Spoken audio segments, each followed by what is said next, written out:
Gold, trusted gold buyers. మీరు తాకట్టు పెట్టిన బంగారాన్ని విడిపించి ఈ రోజు ఉన్న మార్కెట్ ధరకు కొనబడను. ఏయ్, ప్రేమ అంటే నువ్వు మ్యాచింగ్ గా వేసుకునే బ్లౌజ్ అనుకుంటున్నావా? కావాలంటే వేసుకోవడానికి, వద్దనుకుంటే మార్చుకోవడానికి. నేను నీకోసం చచ్చిపోతానే, అంతేగాని ఇంకో అమ్మాయి గురించి ఆలోచించను. కానీ నీకు మాత్రం ఎలా సాధ్యం? నేను తిట్టడం కూడా నా వల్ల కావట్లేదే, బాధగా ఉంది. నువ్వు నా కళ్ళ ముందు నిలబడద్దు, వెళ్ళిపో.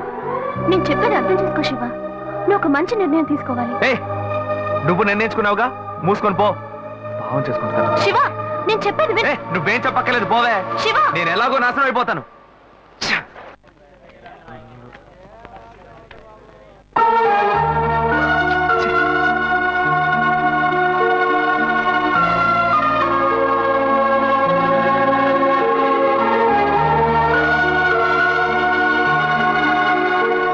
హలో హలో, నేను గాయత్రి మాట్లాడుతున్నా. అశోక్, నేను అర్జెంట్ గా నీతో మాట్లాడాలి, ప్లీజ్ అశోక్.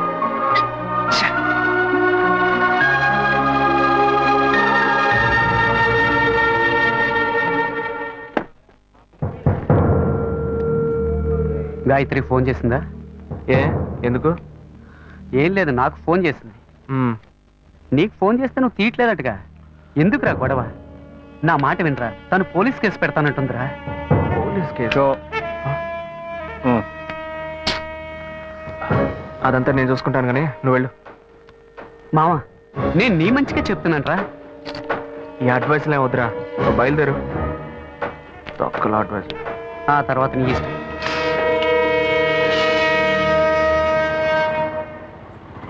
ఏం మోసం చేస్తున్నారు, పావం చేస్తున్నారు. ఎదురుగా వచ్చి కూడా తెలియనట్టు పోతున్నాడు చూడు. రేయ్, ఆగరా. ఒక అమ్మాయికి ద్రోహం చేసి ఏమీ తెలియనట్టు పోతున్నావే, నువ్వు అసలు మర్చివేనా? తన ఫ్రెండా? ఏమన్నా ద్రోహం చేశానా? అది మీ బుద్ధే. నాకు ద్రోహం జరిగింది, నేనే ఎవరితో చెప్పుకోను? రోడ్లు అందరికీ చెప్పుకుంటూ తిరగనా? పని చూసుకొని పోవే. రేయ్, మీలాంటి జనాలంతా కాలర్ పట్టి అడిగే వాళ్ళు లేరనే కదా ఇలా చేస్తున్నారు. కానీ నేను నిన్ను వదలండ్రా. ఏం చేస్తావు? ఏం చేస్తావు? మీలాంటి అమ్మాయిల గురించి నాకు చాలా బాగా తెలుసు. నువ్వేం చేయగలవో వెళ్ళి చేసుకో, నేను చూసుకుంటా. నీ గురించి తెలిసిపోయిందిరా. కావాలంటే వెంట తిరగటం, వద్దనుకుంటే గెంటేయటం, అదే కదా నీ బుద్ధి. ఏంది? అది తమ్ముడు చెప్తున్నారా? మొహం పచ్చడైపోద్ది. ఇష్టం వచ్చినట్టు ప్రియుల్ని మార్చేస్తారు. అడిగితే తప్పు మా మీద వేస్తారు. అన్యాయంగా మాట్లాడుకురా. ఆడపిల్ల వస్త్రం నీకు తగలకపోదు. ఏ మగాళ్ళు ఉసురు పొయ్యూతూ ఉంటుందా? అది మిమ్మల్ని వదిలిపెట్టదే. పోవే. నువ్వు ఈనాడు నన్ను మోసం చేయొచ్చు, కానీ నా కడుపులో బిడ్డ నిన్ను దోషంగా నిలబెట్టి తీరుతుందిరా. ఏంటి కొత్త కథలా ఉంది? ఏంటో వాగుతున్నా? ఎవడు పెట్టుకో నన్ను తండ్రిని చేస్తామండి? నేనే ఆఫ్ కొట్టి ఫుల్ స్టడీకి వెళ్తున్నాను, వచ్చి కన్ఫ్యూజ్ చేస్తుంది. ఆటో. ఢిల్లీలో జరిగిన అఖిలపక్ష సమావేశంలో ఎలాంటి నిర్ణయం తీసుకోలేదని మంత్రి శ్రీధర్ బాబు తెలిపారు. నిన్న రాత్రి మల్కాజ్గిరిలో ఓ యువతి మరణం ఆ పరిసర ప్రాంతాల్లో కలకలం రేపింది. స్థానికంగా ఉన్న ఓ షాపింగ్ మాల్లో 8వ అంతస్తు నుంచి గాయత్రి అనే యువతి దూకి ఆత్మహత్య చేసుకుంది. ఈమె అదే భవంతిలో ఉన్న బట్టల షాప్ లో పనిచేస్తున్నట్టుగా తెలిసింది. ఈమె ఎందుకు ఆత్మహత్య చేసుకుందోనని పలు కోణాల్లో పోలీసులు తీవ్రంగా విచారణ చేస్తున్నారు. చనిపోయిన గాయత్రి కేరళ రాష్ట్రానికి చెందినదిగా పోలీసులు నిర్ధారించారు. ఈ వయసులో అసలు ఏం కష్టం వచ్చిందని ఆ అమ్మాయి ఆత్మహత్య చేసుకుందో? ఈ కాలం పిల్లలకి ఆలోచన తక్కువ, ఆవేశం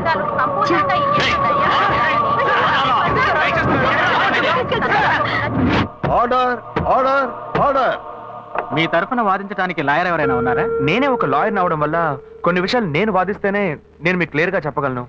అందువల్ల ఈ కేసులో నాకు నేనే వాదించుకోవడానికి you should kindly grant me permission, your honour. Proceed. Thanks your honour. ఏ ఆధారాలతో నన్ను అరెస్ట్ చేశారు? 11/7/2011 ఓ కంప్లైంట్ వచ్చింది. అప్పటి విచారణలో ఆ అమ్మాయికి మీకు సంబంధం ఉందని తెలియడం వల్ల మిమ్మల్ని అరెస్ట్ చేశాం. అందుకు తగిన ఆధారాలు తమరికి సమర్పించానండి. ఎవరో ఒకరు కంప్లైంట్ ఇచ్చారని ఒక లాయర్ కూడా చూడకుండా పోలీసులను అరెస్ట్ చేసి అవమానించారు.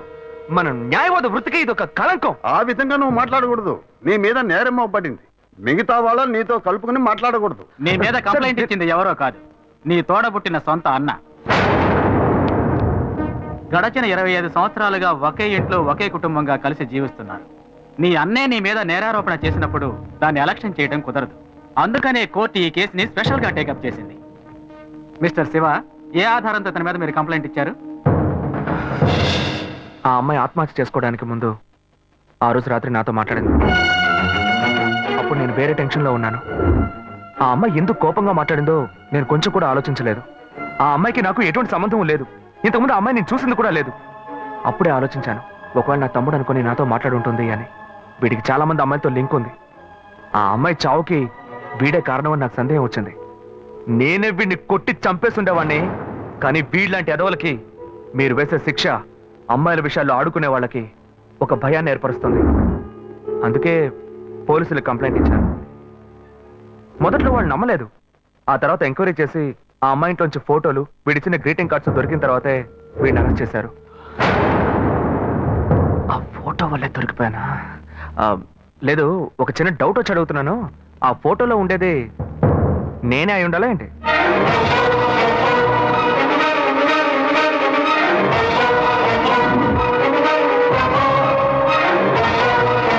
ఇద్దరు ఒకే మాదిరిగా ఉండటం వల్ల ఈ ఫోటోని ఆధారంగా తీసుకోవడం కుదరదు.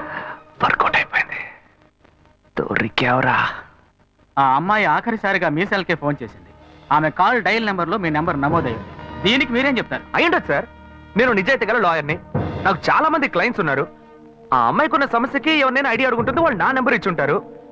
నేను బిజీగా ఉండడం వల్ల ఆ అమ్మాయి ఫోన్ అటెండ్ చేసి ఉండను. అంత మాత్రం నేను నేరస్తున్నా సార్?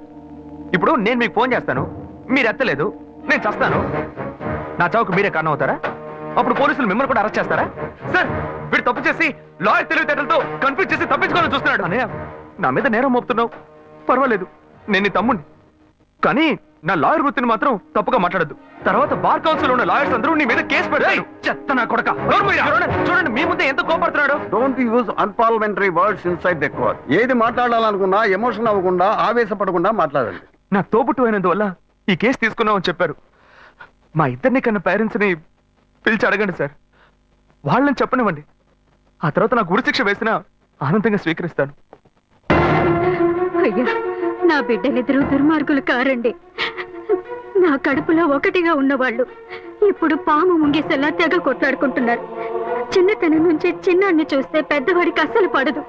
ఇంట్లో కొట్లాడుకుంటుంటే మేం విడదీస్తుంటాం. ఇప్పుడు కోర్టు దాకా వచ్చారు. నా బిడ్డ ఏ తప్పు చేయలేదండి. పెద్దోడు ఎందుకు ఇలా చేశాడో తెలీదు. అయ్యా, మీరే వాడికి కొంచెం బుద్ధి చెప్పి పంపించండి. ఒకరోకే. నెక్స్ట్. అయ్యా నమస్కారం అయ్యా. తమ్ముడికో కష్టం వస్తే వాడిని కాపాడడానికి ఎక్కడైనా అన్నయ్య ముందుంటాడు. ఇక్కడ ఏంటంటే ఎవడో చేసిన తప్పుకి తమ్ముడిని వీడు తీసుకొచ్చి కోర్టులో నిలబెట్టాడు. ఈ లోకంలో ఇది ఎక్కడైనా జరుగుతుందా? మంచి పాయింట్ బయటికి లాగాడా? బేసిక్గా ఈయనే మన అసిస్టెంట్ గా పెట్టుకుందామా?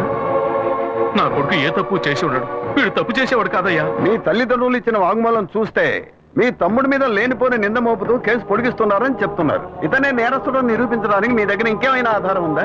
ప్లాన్ భలే వర్కౌట్ అయింది. రేషోకు ఎస్కేపే. ఉన్న నిజమేదో మీతో చెప్పేశాను, ఇక చెప్పడానికి ఏం లేదు. కానీ ఆ రోజు అమ్మాయితో మాట్లాడినప్పుడు ఏదో మనసుపరంగా మాత్రమే బాధపడ్డట్టుగా అనిపించలేదు.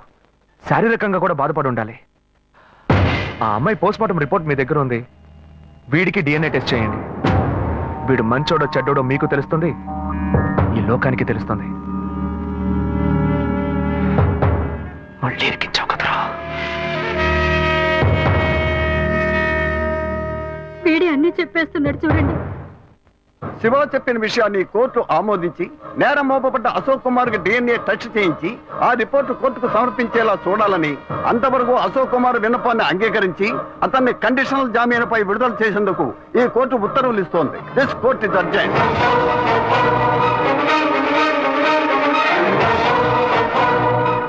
తప్పు చేసి తప్పించు. ఆగరాక్కడే. తోట పుట్టిన వాడిని పోలీసులకు పట్టించి కోర్టు బోన్లో నిలబెట్టి కుటుంబ మర్యాద మంట కలిపి ఇక్కడికి ఎందుకు వచ్చావరా? మన మధ్య బంధమే లేదు, పోరా బయట. వెంకటాచలం, అది నువ్వు చెప్పకూడదు. చచ్చిపోయిన మీ బాబు వచ్చి చెప్పాను. ఎందుకంటే ఆయన సంపాదించుకోండి ఇల్లు ఇది. కన్న తండ్రినే పేరు పెట్టి పిలుస్తున్నాను. మహాలక్ష్మి, నువ్వు సైలెంట్ గా ఉండు. నువ్వు ఆపోయా. నేను చూస్తూనే ఉన్నాను. కోర్టులో అందరూ వాడి సపోర్ట్ గా సాక్ష్యం చెప్పారు. ఏదో వాడు మంచి వాడనట్టు, నేను చెడ్డవాడనట్టు ఏమనుకుంటారయ్యా? వచ్చారు చూడు నీ పుత్ర రత్నం. ఏం అవతారంలో వచ్చాడో చూడు. వాడిని నమ్ముతారంటయ్యా? వాడేం చేస్తాడ్రా? ఒక పగవాడిలో సొంత అన్నయ్యలా చేస్తే వాడి మనసు ఎలా తట్టుకుంటుంది? పిచ్చ డైలాగ్ అందించాడు. నిజమేనన్నా, నిజమే. నేను ఫుల్ గా తాగాను. నా మొహం చూడండి నాన్న. ఎప్పుడు పాలు మాత్రమే తాగి నేను ఇప్పుడు బ్రాండీ తాగానంటే మనసు తట్టుకోలేకపోతుంది. బయట మనిషి అయినా పర్వాలేదు నాన్న, తోడు పుట్టిన అన్నయ్య ఇలా కక్ష కడితే మన ఇంటికి రావడానికి నాకు మనసు పట్టలేదు. మిమ్మల్ని అన్నయ్యని వదిలేసి నేను ఎక్కడికి వెళ్తాను నాన్న? తెలివి తక్కువడా అంతా నీ వల్లేరా? అన్నయ్య తిట్టకండి నాన్న, తిట్టకండి. ఆయన చాలా మంచోడు, నీతిపరుడు. రే చాలు ముయ్యరా. రేయ్ ఆపరా, వాడు చెప్పేదంతా నిజమే. వాడు మన మీద ఎంత ప్రేమ చూపిస్తున్నాడు చూడు. కానీ నువ్వు నావి ఈ కుటుంబంలో వంటదివే. నీ వల్ల మాకెప్పటికీ సుఖం లేదురా. ఏమయ్యా, వాడొక్కడే జైలుకి వెళ్ళి గంజి తాగుతాడు అనుకున్నాను, కానీ మీరు వాడికి ఇచ్చే సపోర్ట్ చూస్తుంటే కుటుంబంతో సహా వెళ్ళేట్టున్నారు. ఏ బాను, నువ్వు ఈ గుంపుతో కలవకు, దూరంగా ఉండు. రేయ్ రేయ్ తీర్పు ఇంకా రాలేదురా, నువ్వు బెయిల్లోనే వచ్చావు. తీర్పు రాని అప్పుడుందిరా నీకు స్పాట్. నువ్వెట్రా పెట్టేది స్పాట్? నాకు నువ్వు పెడతావో నేను నీకు పెడతానో చూద్దాం. పోర్రా. బాబు, మీతో కొంచెం మాట్లాడాలి. అదే నీ కూతురు అంతా మాట్లాడిందిగా, ఇప్పుడు నువ్వు కొత్తగా ఏం మాట్లాడతావు? తోడబుట్టిన తమ్ముడే తప్పు చేసినా తప్పు తప్పే అని చెప్పి కోర్టు బోన్లో నిలబెట్టారు. అలాంటప్పుడు మిమ్మల్ని ఎవరు తప్పు పడతారు? మా అమ్మాయి మీరు మాట్లాడుకోవడం లేదని నాకు తెలుసు. మా అమ్మాయి మీ దగ్గరకు వచ్చి ఏం చెప్పిందో మాకు తెలియదు, కానీ తను మాతో ఏం చెప్పిందో తెలుసా? ఇక్కడికి ఎందుకు వచ్చాడు ఆ రౌడీ? వాడిని బతవాలనుకుంటున్నావు? అమ్మా, నువ్వు శివ గురించి తప్పుగా మాట్లాడుకో. నువ్వు నాకెంత ముఖ్యమో తను కూడా అంతే. ఓ, అప్పుడు నీకు మాకన్నా ఆ చేపలాడే ముఖ్యమైపోయాడా? అతను చేపల మార్కెట్కి వెళ్ళింది నా వల్లే. స్కూల్లో ఒక టీచర్ నాతో తప్పుగా నడుచుకోవడానికి ప్రయత్నం చేశాడు. శివ అతన్ని పట్టుకుని అతని తల పగలు కొట్టాడు. నలుగురు ముందు చెప్తే నాకు అవమానంగా ఉంటుందని ఎందుకు కొట్టాడో ఎవరికీ చెప్పలేదు. అందువల్లే అతను చదువుకోలేకపోయాడు. అతను చదువుకునుంటే ఇలా చేపల మార్కెట్కి వెళ్లాల్సిన అవసరం వచ్చేది కాదు. శివ నేను ప్రేమించడం మొదటి 10 సంవత్సరాలైంది. నేను అతన్ని మర్చిపోను లేను, మీరు మమ్మల్ని విడదీను లేరు. దయచేసి నన్ను విడిచిపెట్టండి అమ్మా. విడిచిపెడతావే, అతనితోనే వెళ్ళి బతుకు. కానీ అదంతా చూడడానికి నేను ప్రాణాలతో ఉండను. నేను ప్రాణాలతో ఉండను. నేను ప్రాణాలతో ఉండను. కమలా, కమలా, కమలా, తలుపు తెరువు, తలుపు తెరువు, కమలా, కమలా, తలుపు తెరువు, తలుపు తెరువు, కమలా, కమలా, కమలా, తలుపు తెరువు, కమలా, కమలా. అయ్యో కమలా, ఏ అగత్యం చేయొద్దు కమలా. ఏమ్మా? ఎందుకు ఇలా చేస్తున్నావు? నువ్వు చచ్చి నాపై పగ తెచ్చుకోవాలని చూస్తున్నావా? నీ ఆఖరి ఆడదని తీసావు కదా, ఇలా కెరోసిన్ పోసుకొని చేస్తాను, ఊరేసుకొని చేస్తానని చెప్పి కన్ను బిడ్డే సంతోషాన్ని చావు కొట్టేయండి. ఇప్పుడు నేనేం చెయ్యాలి? అతన్ని పెళ్లి చేసుకోకూడదు, అందుకే ఇదంతా. నువ్వు చావద్దు, బాగా బతుకు. నేను నిర్ణయించుకున్నాను.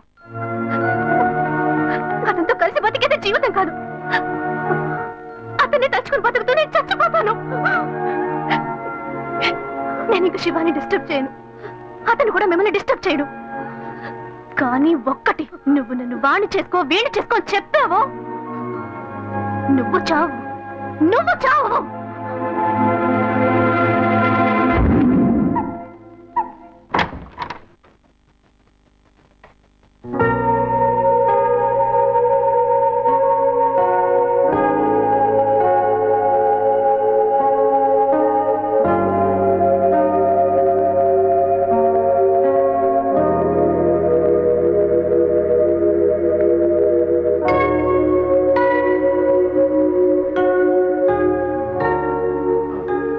చెప్పిన తర్వాతే అంతా తెలిసింది. నన్ను క్షమించు శ్వేత. శివ,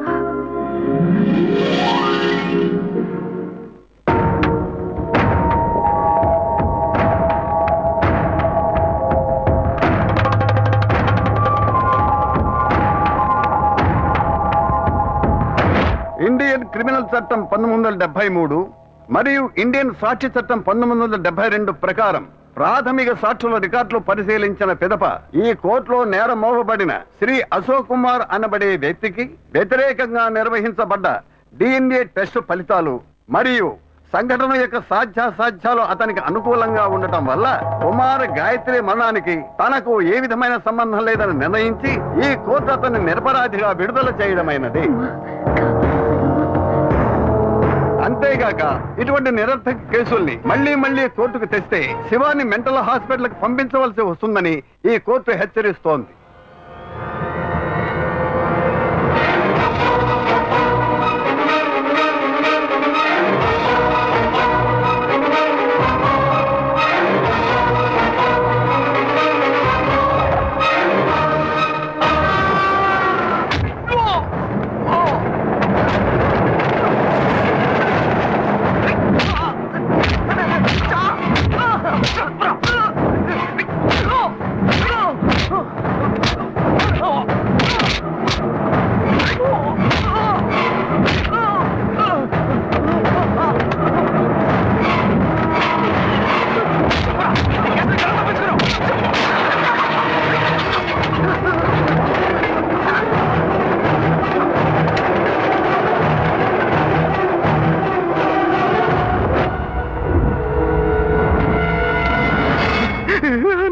కాలొదలరా.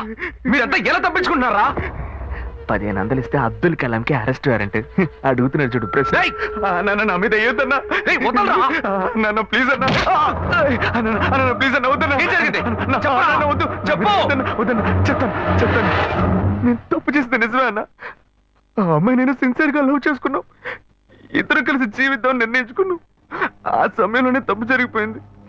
చెల్లెలు పిల్ల కాకుండా ఈ అమ్మాయి విషయం ఇంట్లో తెలిస్తే బాగుంటుందనే పెళ్లి చేసుకుంటానని నేను మాటిచ్చాను. కానీ తను ఇంత పని చేస్తున్నా నేను అనుకోలేదు. నువ్వేమో హఠాత్తుగా పోలీసులకు కంప్లైంట్ ఇచ్చావు. ఈ కేసు నుంచి బయటపడడానికి, కుటుంబ మర్యాద కాపాడడానికి నేను ఎంత కష్టపడ్డానో తెలుసా? ఆ అమ్మాయి చావు కారణం నేను కాదన్నా. మరి ఎవరా కారణం? నేను కాదన్నా. వేరే ఎవరా? నువ్వే అన్నా. ఏంటి? అవునన్నా, నువ్వే తప్పు చేసావు. నేనా? ఏమంటున్నావురా? అవునన్నా, ఆ రోజు కోర్టులో నువ్వేం చెప్పావు? ఆ అమ్మాయి నేను చూసిన 2 గంటల తర్వాత ఆత్మహత్య చేసుకుందని చెప్పావు. తను నేనే అనుకుని ఆ రోజు నీతో మాట్లాడింది. నువ్వేమన్నావు ఏంటో, ఆత్మహత్య చేసుకుంది. ఏంట్రా నువ్వు అనేది? నేను మాట్లాడినందువల్లే ఆ అమ్మాయి ఆత్మహత్య చేసుకుందా? అవునన్నా, నువ్వు ఒక్క నిమిషం ఆలోచించుంటే నా గాయత్రి నాకు దూరం అయ్యేది కాదు. దాని గురించి ఒక్క మాటనే నన్ను అడిగావా? ఎందుకు అడగలేదు? నీ ముక్కోపం, తొందరపడతాను అవే తన్ని చంపేశాయి. నువ్వు చెప్పేదంతా చాలా కన్ఫ్యూజన్ గా ఉంది. నన్ను మోసం చేయాలని ప్రయత్నిస్తున్నావు నాకు తెలిసిందనుకో, చంపేస్తాను. జాగ్రత్త. నీకు నేనేరా యమ్ముణ్ణి. అన్నయ్య, నేనెందుకు నిన్ను మోసం చేయాలి? ఏయ్, నువ్వు ఆ అమ్మాయిని తలుచుకుంటూ జీవిస్తానని చెప్పావు. ఇంకో అమ్మాయితో నేను ఎక్కడైనా చూశాను, తోలు తీస్తా. అన్నయ్య, గాయత్రిని మర్చిపోయి ఇంకో అమ్మాయితోనా? నువ్వు నాకెమ్ముడువు, నేను నీకెమ్ముడినో చూసుకుందావరా.